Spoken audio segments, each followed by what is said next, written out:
In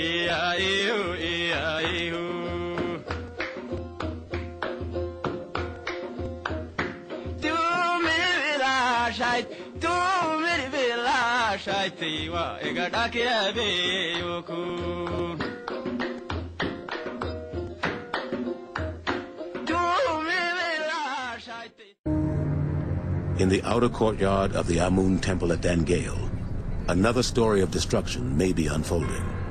These ruins, too, may be the product of something more than just the ravages of time.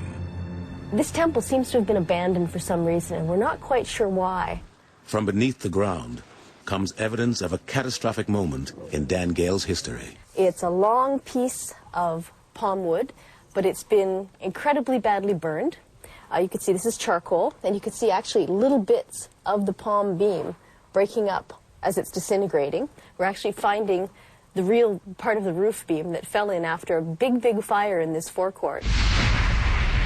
It must have been a terrible, terrible fire because the burning is so extensive.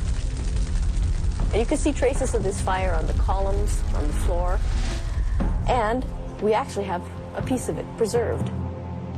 Finding an extensive layer of burning does give us a good clue as to why people left the area. Maybe it was a big war, maybe the temple accidentally caught fire. However it started, the fire must have been fierce enough to cause the evacuation of the temple, and maybe the entire city. But what may have been a disaster for the Meroites has proven to be a blessing for Julian Salah. Everything underneath the layer of the fire that was on the floor surface has been completely sealed. This creates a time capsule. We have a specific moment in time preserved for us that we can see. If Julian Salah's theory is correct, that moment in time may correspond with the final days of the Nubian Empire.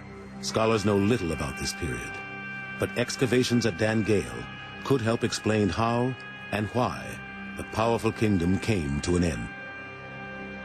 To learn how the empire first began, we must look to monuments farther north. Just beyond the fourth cataract of the Nile lies the most sacred place in all of Nubia, Jebel Barkal, the Pure Mountain. At the base of this landmark sits the largest and what may be the oldest Amun temple in the country. It overlooks a fertile stretch of the Nile that has nurtured life for more than 3,000 years. Temples and tombs have much to tell about the Nubian kingdom's earliest years. Salah takes a break from the excavation to make an annual pilgrimage to Jebel Barkal.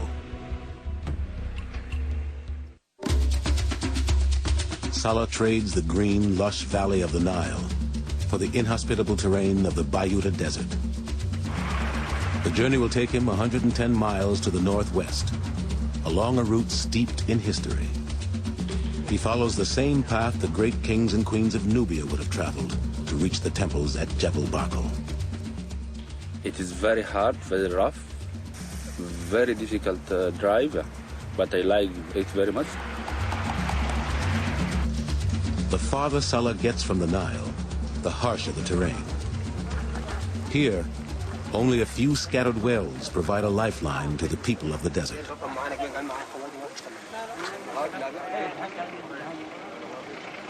Nomads are drawn to these wells from great distances with their flocks in tow.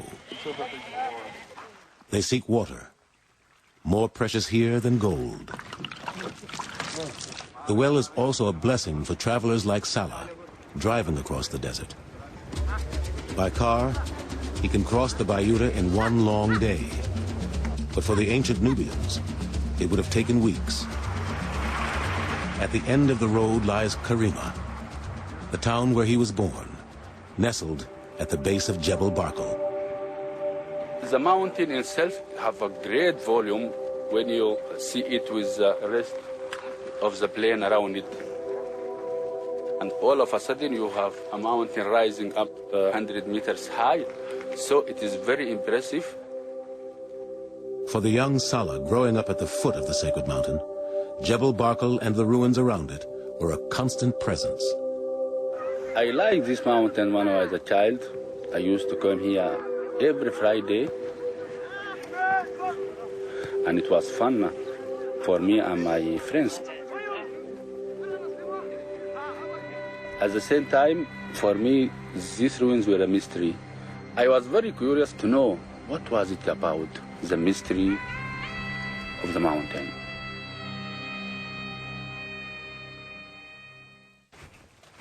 The mystery dates back 3,500 years to some of the greatest pharaohs of Egypt, Nubia's northern rival. In the shape of Jebel Barkal's pinnacle, they saw the most powerful sign of kingship, the cobra, or uraeus. You will see really the silhouette of a crown with the symbol of kingship on front of this crown. Since it was Amun, the god of gods, who granted kingship, the Egyptians built a temple here in his honor. Expanded over the years by Nubian kings, the temple is the largest in the Sudan, but time has taken its toll. Carved columns like those Julie and Salah have uncovered at Dangeil no longer exist, worn away by centuries of exposure. Weather conditions are very harsh, so now the temple and the whole site is really in ruins. But when the temple shone like a jewel at the base of the sacred mountain, the mighty Egyptian pharaohs would have traveled hundreds of miles to be crowned here by the high priests of Amun. This was the holiest place in the Nile Valley. They were thinking from long away that Amun was dwelling here. Inside the base of the pinnacle lies a temple to the goddess Mut, wife of the god Amun. Salah can read the mythology of the mountain carved on the temple walls. You can see clearly the silhouette of the mountain. A high outcrop with a flat top like that. And in front, you can see the snake and the sun disk, which is a symbol of kingship. And inside the mountain, we can see Amun seated on his throne. This was the ancient belief that Amun was dwelling inside the mountain of Jebel Barkal. In the 8th century BC, the once powerful Egypt had grown weak and lost its hold on the sacred mountain. The Nubians assumed control of Jebel Barkal, calling themselves the true sons of Amun, and eventually became so powerful they marched on Egypt. They conquered their northern rival and founded the 25th dynasty. Everybody thinks that the Egyptians were the masters of the Nile Valley, but it was not the case all the time. For a period of more than 100 years, the Nubians were the masters of Africa. King Taharko was the most prominent in this powerful lineage of Nubian pharaohs who came to rule over the land of the pyramids. Their kingdom now incorporated all the wealth and splendor that had defined the Egyptian civilization. For almost a century, the Nubians controlled a territory that today would stretch from Khartoum all the way to Palestine. Maybe at that time it was the largest country of the whole world. It was an empire, a real empire. Though the Nubians ultimately lost control of Egypt to an invasion of Assyrians, this didn't put an end to their kingdom or their loyalty to the great god Amun. They regrouped in the south and would flourish for another 1,000 years, building temples to the god of gods all over their realm. It is Salah's mission to restore the legacy of his ancestors. Now it is part of my life to go out of home to excavate. I have to dig something. I have to discover something for the history of Sudan.